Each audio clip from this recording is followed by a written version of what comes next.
पहली बार मैंने एक थिएटर में अपनी पहली फीचर फिल्म देखी, तो क्या हम नुक्कड़ नाटक को यूज़ कर सकते हैं उन सोशल इश्यूज़ के बारे में अवेयरनेस क्रिएट करने के लिए? जो स्ट्रीमिंग प्लेटफ़ॉर्म्स हैं, जो थिएटर्स हैं, they are only betting on big films with big directors and big actors.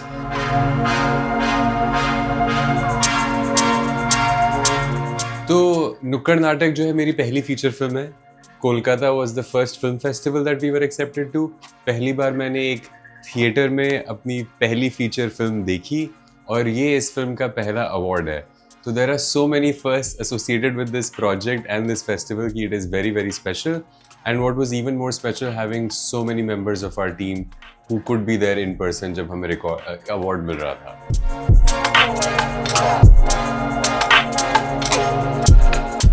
तो आई एम समबडी जो कि पूरी life I grew up on an IIT campus. मेरे पापा आईआईटी में प्रोफेसर थे, फिर मैंने आईआईटी में अंडर ग्रेजुएट भी किया। तो first 25 years of my life तो मैं आईआईटी कैंपस में ही रहा हूँ। And 3 years ago something really crazy happened. तो मेरी मम्मी एक साल से एक बस्ती एरिया में पढ़ा रही थी बच्चों को।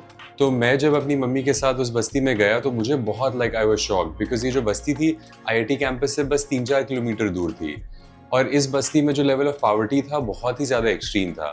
तो मेरे दिमाग में ये बात डाइजेस्ट नहीं हो रही थी कि इतना इंडिया का एलीट इंजीनियरिंग कॉलेज और इतनी इम्पोवरिश बस्ती बिल्कुल नेक्स्ट टू ईच अदर। तो बिल्कुल मुझे वैसा मोमेंट हुआ कि we have 2 Indias right next to each other with in 1 India और इन 2 इंडियाज का कोई इंटरेक्शन नहीं होता है। तो तभी से मुझे आइडिया आया कि क्या मैं एक कॉलेज स्टूडेंट्स की कहानी लिख सकता हूँ जो कि मेरा वर्ल्ड व्यू और मेरा पॉइंट ऑफ व्यू शेयर करते हैं, जिनका नॉर्मली उस बस्ती के बच्चों से इंटरेक्शन नहीं होता है, लेकिन स्टोरी में हम कुछ ऐसा कर सकते हैं कि they are forced to interact with kids in the basti. And तो that was the whole genesis of this film कि कैसे 2 students who are in an IIT like college, they are forced to work with children in the basti, help educate them. That is the story and theme of Nukkad Natak. तो जब मैंने IIT में undergrad किया था तो IIT में जो drama society थी वो बहुत फेमस थी और उनके नुक्कड़ नाटक बहुत ही ज़्यादा अच्छे होते थे। मैंने 4 या 5 बार ऑडिशन भी किया था उस नुक्कड़ नाटक सोसाइटी में आने के लिए, बट हर बार मैं रिजेक्ट हो गया। I guess which was a sign कि I should be a director and not an actor. पर मुझे वो स्ट्रीट प्लेस बहुत पावरफुल लगते थे। जैसे जो स्टेज ड्रामाज में शेक्सपियर के प्लेस का इतना अडेप्टेशन होता है, मेरे हिसाब से वो काफ़ी बोरिंग और कंटेम्प्रेरी सोसाइटी के लिए उतने रिलेटेबल भी नहीं होते हैं। Where street place they directly issues on the ground which affect common peoples lives. अब तो मुझे स्ट्रीट थिएटर का फॉर्म बहुत पावरफुल लगता था, लेकिन मुझे हमेशा से थोड़ा ये इशू होता था क्योंकि स्ट्रीट प्लेयर का हिस्टोरिकल ओरिजिन्स क्या है, सोसाइटल रिफॉर्म से रिलेटेड है कि 1940s में इप्टा आई and they wanted to build consciousness amongst Indian people कि हम फ्रीडम फाइटिंग मूवमेंट के लिए में पार्टिसिपेट करें। फिर 1970s और 80s में जन नाट्य मंच आए जो कि अगेन बहुत सारे सोसाइटल इश्यूज पे लेकर के वो नाटक बनाते थे और एक्चुअली वो सड़कों पे नुक्कड़ पे परफॉर्म करते थे so that they could reach out to people. लेकिन अभी क्या हो गया है कंटेम्प्रेरी कल्चर में, नुक्कड़ नाटक बस कॉलेज कॉम्पिटिशन्स या स्कूल कॉम्पिटिशन्स जैसा ही सीमित हो गया है। वो तो what I wanted to do was कि अगर मैं फिल्म बना रहा हूँ which is about important social issues, तो क्या हम नुक्कड़ नाटक को यूज़ कर सकते हैं उन सोशल इश्यूज के बारे में अवेयरनेस क्रिएट करने के लिए विद इन अ फिल्म। तो that was the whole idea.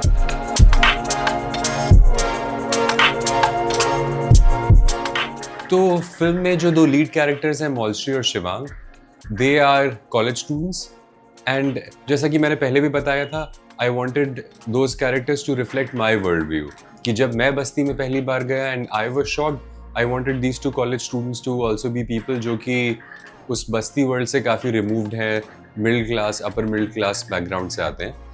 तो मैंने अपने जो कॉलेज के टाइम में जो मेरे फ्रेंड्स थे उनका अमेलगमेशन यूज़ किया। अब शिवांग का कैरेक्टर गे कैरेक्टर है जो कि अपनी सेक्सुअलिटी से स्ट्रगल करता है। शिवांग का character was inspired by a close friend जो कि हम लोग बचपन से दोस्त थे, उसने कभी बताया नहीं था, बट जब when we were in our early 30s then he admitted to me, he said कि he had been gay the whole time. तो ये मेरे लिए बहुत बड़ा रेवलेशन था and I was really surprised by it. तो मुझे ऐसा लगा कि हमारे इंडिया में इतनी सारी कॉलेज की फिल्म्स बनती हैं बट हमेशा स्ट्रेट कैरेक्टर्स होते हैं मोस्टली, तो आई फेल्ट कि जब मेरी पर्सनल लाइफ में मेरा friend came out to me, तो maybe I should also write a character based on my friend. तो most characters were inspired by real life. और एक छोटी का जो कि बहुत पावरफुल कैरेक्टर है जो कि बस्ती में ही रहती है, that character was inspired by purely real life. जब मैं अपनी मम्मी के साथ बस्ती में गया, वहाँ पे एक छोटी नाम की एक लड़की थी, उसके और दोस्तों से बातें करके फिर मैंने वो तीसरा कैरेक्टर डेवलप किया।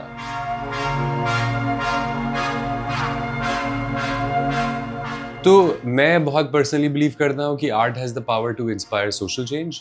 एंड नुक्कड़ नाटक, जैसे मैंने बताया, इप्टा, फ्रीडम फाइटिंग मूवमेंट, जन नाट्य मंच, उनके तो जो इश्यूज थे वर लाइक विमेन एम्पावरमेंट, फिर वर्कर्स, लेबर यूनियंस की जो पावर होनी चाहिए, बहुत सारे उस समय के जो कंटेम्प्रेरी इश्यूज थे उनको वो हाईलाइट करते थे। एंड फिल्म्स तो like since I was growing up, films like रंग दे बसंती या तारे ज़मीन पर, they had an actual on the ground impact कि सोसाइटी में कॉन्वर्सेशंस हुई और रूल्स चेंज हुए, मास प्रोटेस्ट हुए अगेंस्ट उस समय के जो इश्यूज थे। And even in my personal life, जब 3 इडियट्स आई थी, मेरे पापा बहुत वैसे थे कि मेरे बच्चों को इंजीनियरिंग करनी है, they are good at maths, they should be engineers. But जब उन्होंने, तो एक्चुअली थोड़ा इमोशनल हो रहा हूँ, मेरे पापा ने जब 3 इडियट्स देखी थी तो उन्होंने मुझसे और मेरी बहन से बोला था कि you can do anything in life. तो that is the impact that a film can have on people.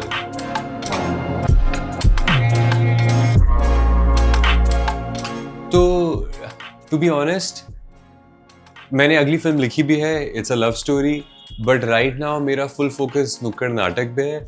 नुक्कड़ नाटक एज ए डायरेक्टर मैंने फिल्म कंप्लीट कर ली है, लेकिन नुक्कड़ नाटक की जर्नी अभी कंप्लीट नहीं हुई है, क्योंकि वो एक फिल्म फेस्टिवल में आई है और फिल्म फेस्टिवल्स में भी आएगी, लेकिन जब तक उसका पब्लिक कमर्शियल रिलीज नहीं होता तब तक मेरे हिसाब से the journey is not done. And अभी independent films, specially Hindi films के लिए it's a very tough time. जो स्ट्रीमिंग प्लेटफॉर्म्स हैं, जो थिएटर्स हैं, they are only betting on big films with big directors and big actors, जो कि नुक्कड़ नाटक नहीं है। It's a very good film, लेकिन it has new faces and it's a first time director. तो what we want is, हम चाहते हैं कि आमिर खान जैसे प्रोड्यूसर तक, if we can reach out to them, क्योंकि आमिर खान की फिल्म्स भी वैसी ही होती हैं कि engaging films with like a social issue at the centre of it. तो if somebody like Aamir Khan or a bigger production company can come on board, तो फिर फिल्म की प्रोफाइल थोड़ी एलिवेट हो जाएगी और फिर फिल्म को रिलीज होना विल बी ईजियर, फिल्म का लोगों तक पहुंचना विल बी ईजियर। तो right now we are focused on this part of the journey.